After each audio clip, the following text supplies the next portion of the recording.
Dr. Mingi Kim floated through the medical bay of the research ship Meridian, magnetic boots clicking softly against the metal floor. The emergency alarm had stopped hours ago, but her heart still raced from the discovery. Outside, the thick windows' stars dotted the black void of space like tiny diamonds. Dr. Kim, the scanner readings are still coming in, called her assistant from across the room. Whatever this thing is, it's not in our databases. Minji moved toward the strange object they had pulled from space. It looked like a giant seed. Pod smooth and curved, with a surface that seemed to glow with its own light. The material was unlike anything she had ever seen, not metal, not plastic, but something that felt alive. "Help me open it," she said, running her hands along the surface. "There might be someone inside." The pod responded to her touch, splitting open with a soft hiss. Inside lay a being that made Minji catch her breath. It was tall and thin, with skin that changed color from pale blue to silver as she watched.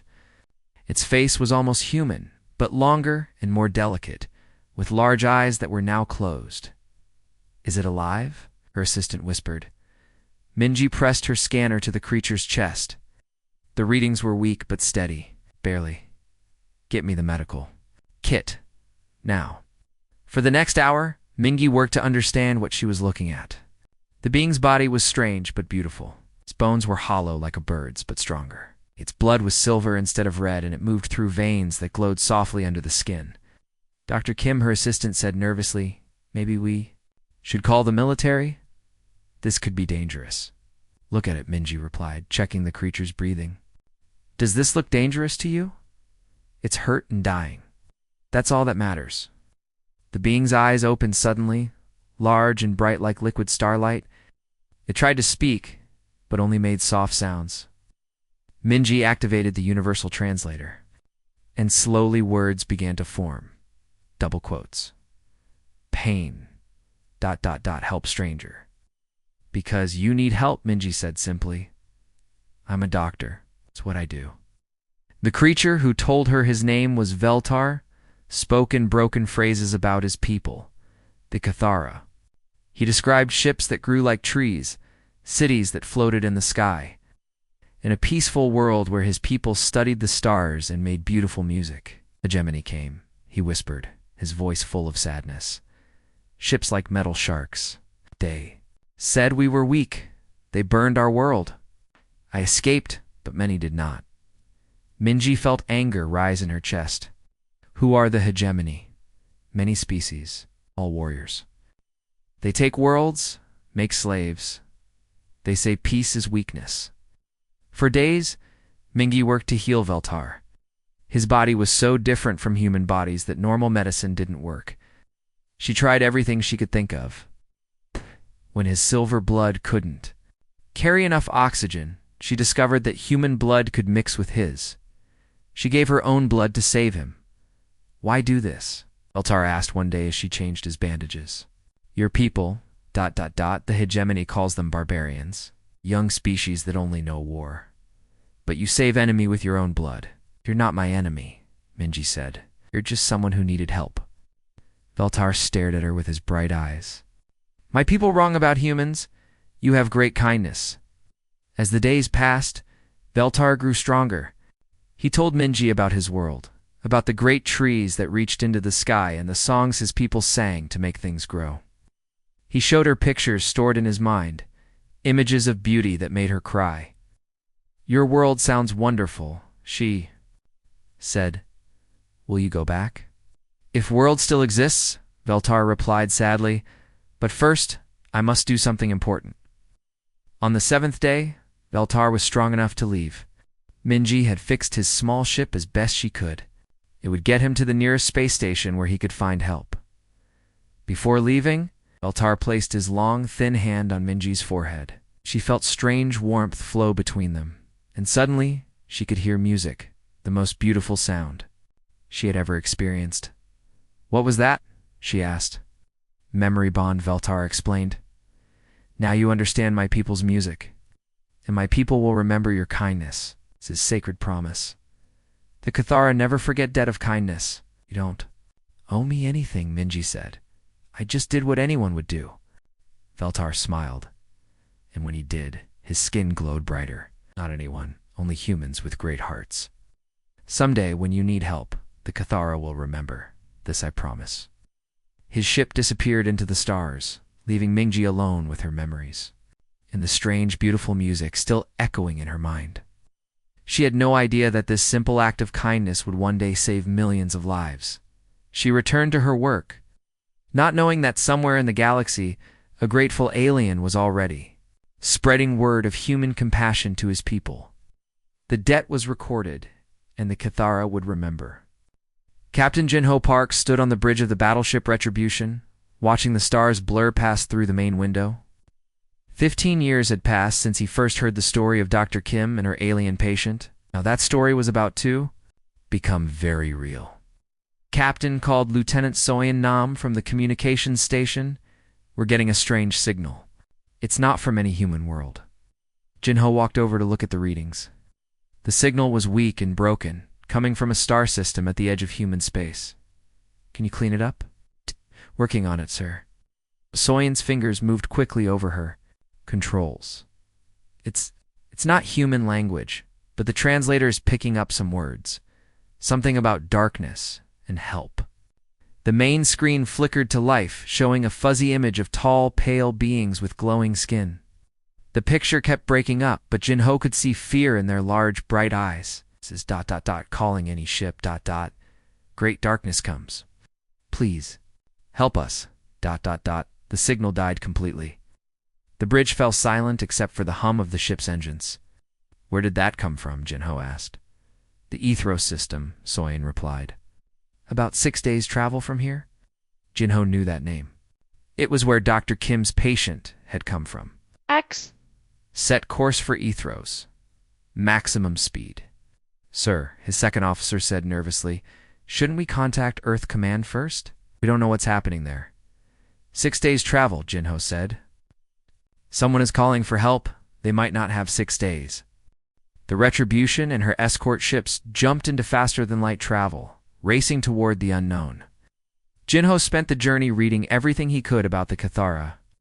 They were a peaceful people who had never fought a war. Their ships were grown, not built, and designed for exploration and trade. It's not fighting. When they dropped out of hyperspace near Ethros Prime, Jinho understood why the signal had been so desperate. Dear God, whispered his tactical officer. The beautiful world that Dr. Kim had described was under attack. Massive warships hung in space like metal vultures, their dark hulls scarred with weapons. These ships were built for one purpose, to destroy. Below them, the planet burned. Great cities that had grown like coral reefs were being torn apart by energy beams from space. Millions of glowing lights, the Cathara homes were going dark one by one. Captain Soyan called out, I'm getting a direct signal. Coming. From the planet, the main screen showed a large chamber filled with tall, elegant beings. Their skin had lost its glow, and their faces were marked with fear and sadness. At the front stood one who looked familiar, though he was older and bore scars across his chest. I am High Counselor Veltar of the Cathara, the being said in perfect English. We call upon the ancient debt of kindness. 15 years ago, one of your people saved my life when she had no reason to help. I was nobody to her, just a dying stranger. But she gave her own blood to save mine. Jinho felt his heart racing. This was him, Dr. Kim's patient. The hegemony has come for us, Veltar continued. They say we are weak because we choose peace over war. Our ships cannot fight their warships. Our people die while we watch. We have no weapons, no soldiers, no way to defend ourselves. Behind Veltar, other Cathara were helping wounded civilians. Children with glowing skin cried as their parents tried to comfort them. The scene was heartbreaking. We do not ask you to die for us, Veltar said. But if you remember the kindness Dr. Kim showed to a stranger, if you believe that debt means something, then please help us. The hegemony will not stop with our world. It will come for others. They will come for you. The transmission ended. The bridge was quiet, except for the sound of distant explosions from the planet below. How many ships do they have? Jinho asked. Scanning now, his tactical officer replied, Sir, it's bad. 3 full battle fleets. over 100 ships there. All military vessels, heavy cruisers, destroyers, fighters, built for war. And us. 37 ships. Most are escorts and support vessels. We're outnumbered 3-1. Jinho looked at his crew. They were all young, most of them fresh from the academy. They had signed up to explore space and protect human colonies, not to fight an alien war. Captain Soyen said quietly, "Maybe we should call for backup. Earth Command could send more ships." "That would take weeks," Jinho replied. "Look at the planet. Do you think they have weeks?" He thought about Dr. Kim, now an old woman living quietly on Earth. She had risked her life to save a stranger because it was the right thing to do. She had asked for nothing in return. "All ships," Jinho said into his communicator. "This is Captain Park. We're going to help these people. I know we're outnumbered, but that's never stopped humans before. These aliens showed kindness to one of our own. Now it's our turn to show them what human friendship means." He looked at his crew. "Are you with me?" The answer came back from every ship in the fleet. "Yes, sir." The debt was about to be repaid. War Prime Scaleth stood in the command center of his flagship, watching the burning planet below with satisfaction. The Kithara cities were almost completely destroyed, their beautiful coral-like structures reduced to smoking ruins. His scaled lips curved into what might have been a smile. War Prime, his second-in-command, hissed, "New ships have arrived." They appear to be human vessels. Tat turned to look at the tactical display.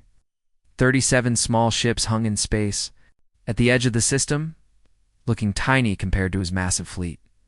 He laughed, a sound like grinding stones. "Humans? The young mammals think they can challenge the hegemony?" He waved a clawed hand dismissively. "How many worlds have they conquered? How many species have they enslaved? Our records show they have never conquered anyone, War Prime. They are a peaceful species, like the Kithara."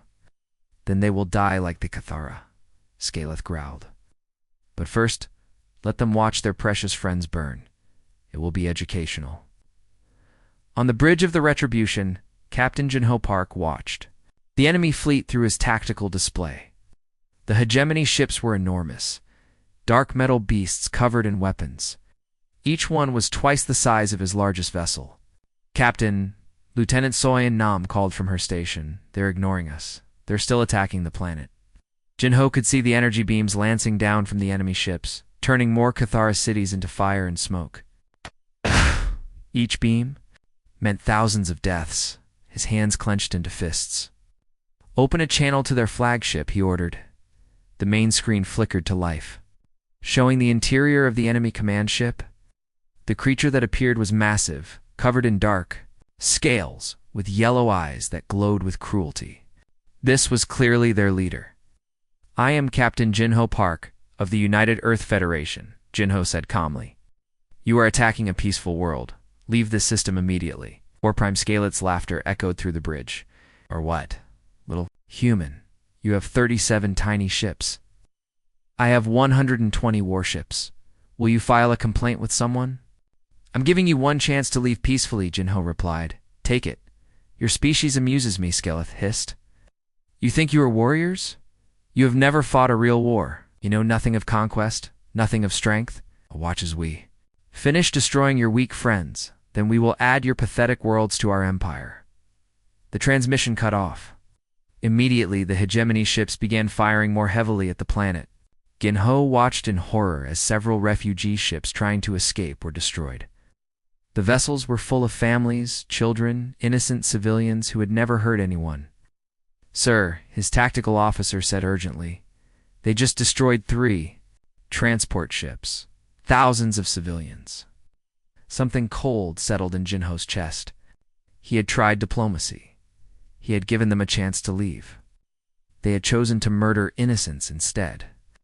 "All ships," Jinho said into his communicator, his voice deadly calm.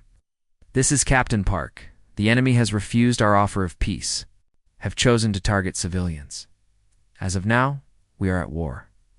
He paused, thinking of Dr. Kim and her simple act of kindness years ago. These people showed compassion to one of our own when they didn't have to. They saved a human life and asked for nothing in return. Now they're dying because they chose peace over war." His voice grew harder. "The hegemony thinks we're weak because we prefer peace. They think we don't know how to fight. They're about to learn that humans fight hardest when we're protecting our friends." On the enemy flagship, War Prime Scaleth watched the human ships begin to move. Their formation was strange, not like the ordered battle lines used by civilized species. The ships scattered in different directions, some diving toward the planet, others climbing high above the battle plane. "What are they doing?" he asked. His tactical officer, unknown, War Prime. "Their movements make no sense. They appear to be ... confused." Scaleth nodded. "It's expected. They are amateurs. Signal all ships to attack. We will crush them quickly and return to our work." But as the hegemony fleet moved to engage, something unexpected happened. The scattered human ships suddenly coordinated their movements with perfect precision. What had looked like chaos was revealed as a carefully planned strategy. The humans had used their apparent confusion to position themselves exactly where they wanted to be. Ow. They struck from 6 different directions at once, their weapons targeting the hegemony ship's weakest points with surgical precision. Impossible. Scaleth roared as his ships began taking damage. "They're just mammals. They can't fight like this." They could. The human ships moved like a school of fish, each one knowing exactly where the others would be. When the hegemony tried to surround them, the humans slipped away like smoke. When they tried to retreat, the humans appeared from impossible angles. Having used asteroids and space debris as cover, War Prime, his second-in-command, said frantically, "We're losing ships. Their weapons are more advanced than our intelligence suggested, and their pilots. They're flying in ways that should be impossible." Scaleth watched in growing horror as his supposedly superior fleet was being torn apart by a force 1/3 its size. These humans didn't fight like any species he had encountered. They fought with a combination of advanced tactics and savage determination that was terrifying to witness. "Send reinforcements from the planet attack," he ordered. To all ships converge on the humans. But it was too late. The humans had drawn his fleet exactly where they wanted them. The reckoning had begun. Lieutenant Soyan Nam gripped the controls of her fighter as she dove toward the enemy fleet at impossible speed. Her body pressed hard against her seat as she pulled a turn that would have killed most alien pilots. Behind her, the gravity compensators screamed in protest, but she ignored them. "Tiger Squadron, follow my lead," she called into her radio. "We're going to show these lizards why humans are crazy enough to survive." Her fighter screamed between 2 massive enemy warships, their weapons' fire lighting up space around her. The gap between the ships was barely wide enough for her small craft, but she threaded through it like a needle through cloth behind her. 11 other human pilots followed, their ships dancing through the deadly space like leaves in a hurricane. On the bridge of the Retribution, Captain Jinho Park watched the battle unfold on his tactical display. The hegemony had expected a traditional fight, big ships facing each other in neat lines, firing until one side gave up. Instead, they got human warfare. "Sergeant Lee, how's the boarding party?" Jinho asked into his communicator. "Just breached their hull, Captain," came the reply from Marine Sergeant Dongyun Lee. "These aliens have never seen close combat like this. They're running scared." Dongyun and his Marines had done something no civilized species would attempt. They had launched themselves from their ship in nothing but space armor, flying across the void to attack an enemy vessel directly. The hegemony soldiers, used to fighting from a distance, were unprepared for humans who fought with knives and bare hands when their guns ran out of ammunition. War Prime Scaleth stared at his tactical display in growing horror. His neat battle formations were falling apart as human ships appeared from every direction. They used the planet's gravity to slingshot around at incredible speeds. They hid behind asteroids and space debris, striking without warning. "They doing this?" he roared at his tactical officer. "Unknown War Prime. Their ships are smaller than ours, but faster. And their pilots, they're pulling maneuvers that should kill them." On the screen, a human fighter was spinning end over end, while still firing its weapons accurately. The pilot inside had to be experiencing forces that would crush most beings, but somehow they kept fighting. Sir Scaleth's communications officer called out, "We're receiving a transmission from the human commander." Captain Park's face appeared on the screen, calm, despite the chaos of battle around him. "War Prime Scaleth, this is your final warning. Surrender now, and we'll let your surviving ships leave this system." "You're outnumbered," Scaleth snarled. "We still have more ships than you." "Numbers don't matter," Park replied quietly. "You made a mistake when you started killing civilians. Now you're fighting humans who are angry. You know what happens when humans get angry?" Before Scaleth could answer, explosions rocked his flagship. Somehow human Marines had gotten inside his ship and were fighting their way toward the bridge. The sounds of battle echoed through the corridors, not the clean, distant warfare of space, but the brutal, personal combat that humans had perfected over thousands of years of fighting each other. "We don't just fight to win," Park continued. "We fight to make sure our enemies can never hurt our friends again. Every one of your ships that tries to run will be hunted down. Every soldier who survives will carry the memory of what happens when you threaten people we care about." The transmission ended just as Sergeant Lee and his Marines burst onto the bridge. The hegemony soldiers, terrified by these small but deadly humans, threw down their weapons and surrendered. Across the battlefield, the same scene was playing out again and again.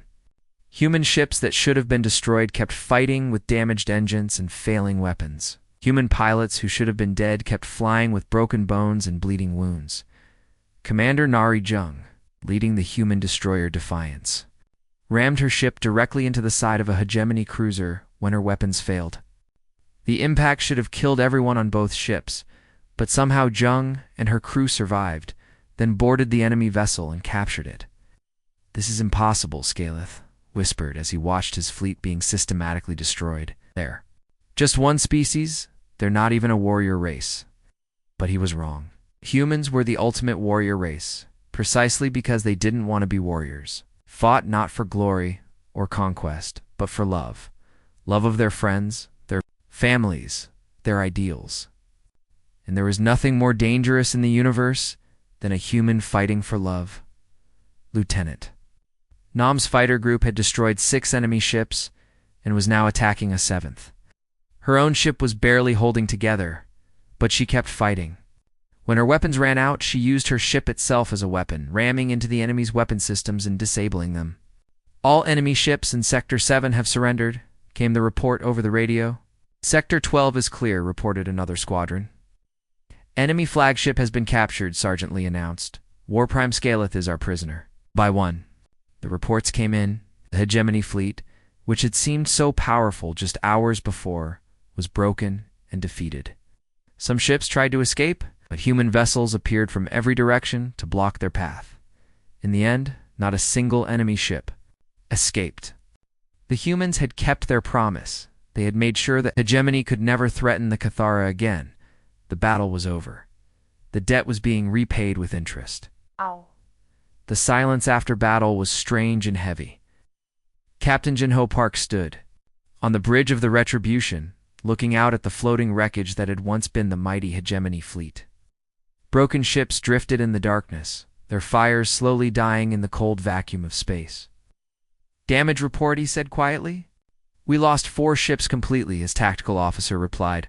7 more are badly damaged. Casualty count is still coming in, but we have 43 confirmed dead and over 200 wounded.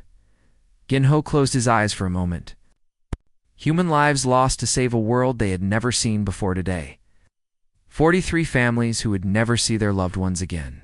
"Sir," Lieutenant Soyan Nam called from her station, "we're getting a transmission from the planet. It's High Counselor Veltar." The main screen flickered to life, showing the Cathara leader standing in what remained of his council chamber. The beautiful bioluminescent walls were cracked and dim. But Veltar's skin glowed brighter than ever, as if lit from within by powerful emotion.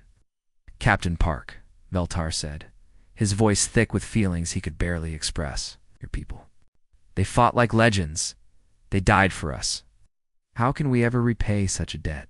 "You can't," Ginho replied simply, "and we don't expect you to. 15 years ago, Dr. Kim helped you because it was the right thing to do. Today we did the same thing. But the cost," Veltar whispered. "So many of your people gave their lives. For us. For strangers. Not strangers, Jinho said firmly. Friends? That's what Dr. Kim made you when she saved your life. Friends don't keep score. 3 days later, the human fleet was preparing to leave. The surviving hegemony ships had been sent away with a message that would spread across the galaxy. The Kithara were under human protection. Any attack on them would be considered an act of war. High Counselor Veltar came aboard the Retribution for a final meeting. He walked slowly through the ship's corridors, seeing the damage from battle. The tired faces of human crew members, the empty chairs where friends had once sat. Captain, he said, when they met in Park's ready room, we must give you something. Technology, resources, knowledge. The debt is too great to ignore. Jinho shook his head. We don't want payment. Then you have them, Veltar said. But please, let us do something. My people need to honor what you have done. There's one thing, Jinho said after thinking for a moment. Dr. Kim is still alive. She's old now, living quietly on Earth. If you want to honor our dead, honor the person who started this with one simple act of kindness. Veltar's eyes brightened. Yes, that would be ... perfect. 6 months later, Dr. Mingi Kim sat in her garden on Earth, watching the sunset paint the sky in shades of orange and pink. She was 73 years old now, her hair silver and her hands marked by age. But her eyes were still sharp and kind. A soft chime from her door made her look up. She wasn't expecting visitors. When she opened the door, she gasped. Veltar stood there, exactly as she remembered him, but somehow more radiant. His skin glowed with warm light, and his large eyes were filled with joy. Dr. Kim, he said in his musical voice, I have come to thank you, Veltar. But how did you? Are you doing here? I came to tell you what your kindness has become, he said, stepping into her modest home. Because you saved one life, millions of lives were saved. Because you showed compassion to a stranger, my entire species is free. He told her about the battle, about Captain Park and Lieutenant Nam and Sergeant Lee. He spoke of human courage and sacrifice, of ships that fought beyond their limits and pilots who wouldn't give up. He described how humans had risked everything to save people they had never met. All because you helped a dying alien who had nothing to give you in return, he finished. Mingi wiped tears from her eyes. I just did what anyone would do, Veltar said gently. You did what a human with a great heart would do, and that made all the difference. He reached into a bag he carried and pulled out something that made Mingi catch her breath. It was a flower, but not like any flower from Earth. It glowed with its own inner light, pulsing gently like a heartbeat. Of living starlight? This is a memory bloom, Veltar explained. It will shine for 1,000 years, and as long as it lives, my people will remember your kindness. Every Kithara child will learn your name. Every generation will know that one. Human woman started a friendship that saved our world. Mingi held the incredible flower, feeling its warmth against her palms. It's beautiful. Oh. Not as beautiful as the kindness that earned it, Veltar replied. The debt is repaid, Dr. Kim, but the friendship will last forever, as he prepared to leave. Veltar turned back one more time. Tell me, Dr. Kim, if you found another dying stranger tomorrow, would you help them? Mingi smiled. The same smile she had given him 15 years ago, of course. It's the right thing to do, Veltar nodded, his own smile lighting up the room. That is why humans are the galaxy's greatest treasure. It's not because you are strong, but because you are kind. The debt was repaid, but the story was just beginning.